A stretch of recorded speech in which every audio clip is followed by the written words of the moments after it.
Hello, ഇഡ്ഡലിക്കും ദോശക്കെല്ലാം നല്ല combination ആയിട്ടുള്ള ഒരു ചട്നീൻ്റെ റെസിപ്പിയാണ് ഇന്ന്. വീഡിയോ കണ്ടിട്ട് ഇഷ്ടമായിട്ടുണ്ടെങ്കിൽ ഒന്ന് ലൈക്ക് ചെയ്ത് സബ്സ്ക്രൈബ് ചെയ്യണേ. ഇനി ഇതെങ്ങനെ ഉണ്ടാക്കാൻ നോക്കാം. അതിന് വേണ്ടിയിട്ട് ആദ്യം ഒരു മിക്സീൻ്റെ ജാറിലേക്ക് 1 കപ്പ് തേങ്ങ ചിരകിയത് ചേർത്ത് കൊടുക്കാം.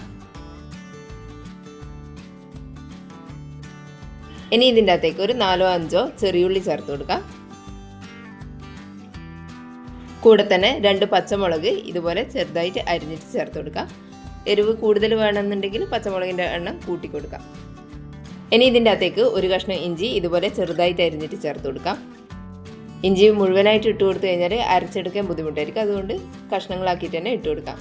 ഇനി ഇതുപോലെ ചെറിയൊരു സൈസ് വാളംപുളി കൂടി ചേർത്ത് കൊടുക്കാം. കൂടെ തന്നെ കുറച്ച് കറിവേപ്പിലയും ചേർത്ത് കൊടുക്കാം. ഇനി ഇതിൻ്റെ അകത്തേക്ക് കുറച്ച് കടല ചേർത്ത് കൊടുക്കാം. ഈ കടല ഇല്ലെങ്കിൽ നിലക്കടല തൊലിയെല്ലാം കളഞ്ഞിട്ട് ചേർത്ത് കൊടുത്താലും മതിയാവും. കടല എന്തായാലും നിർബന്ധമായിട്ടും ചേർക്കണം, എന്നാലേ ഈ ചട്നിക്ക് ഒരു ടേസ്റ്റ് കിട്ടും. ഇനി ഇതിൻ്റെ അകത്തേക്ക് അരക്കാൻ ആവശ്യമായിട്ടുള്ള വെള്ളം കുറച്ചായിട്ട് ഒഴിച്ചു കൊടുത്തിട്ട് ഇതൊന്ന് നന്നായിട്ട് അരച്ചെടുക്കാം.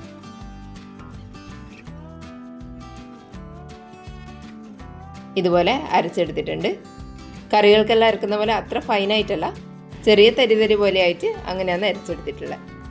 ഇനി ഇതൊരു പാത്രത്തിലേക്ക് മാറ്റി കൊടുക്കാം.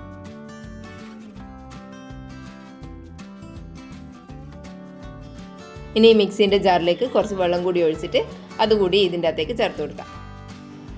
കൂടെ തന്നെ കുറച്ച് ഉപ്പ് കൂടി ഇട്ട് കൊടുത്തിട്ട് നന്നായിട്ടൊന്ന് മിക്സ് ചെയ്തെടുക്കാം.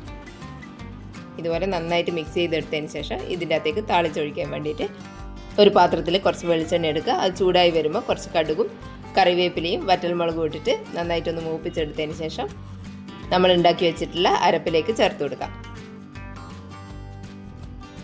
ഇനി നന്നായിട്ടൊന്ന് മിക്സ് ചെയ്ത് കൊടുക്കാം. ഇഡ്ഡലിക്കും ദോശക്കെല്ലാം ഇത് നല്ല കോമ്പിനേഷൻ ആയിരിക്കും. ഉഴുന്ന് ദോശ, റാഗി ദോശ അതിൻ്റെ കൂടെയെല്ലാം നല്ല ടേസ്റ്റി ആയിരിക്കും. ചട്നി ഇതുപോലെ ഒന്ന് ഉണ്ടാക്കിയിട്ട് അഭിപ്രായം ഒന്ന് കമൻറ്റ് ചെയ്യണേ. Thank you.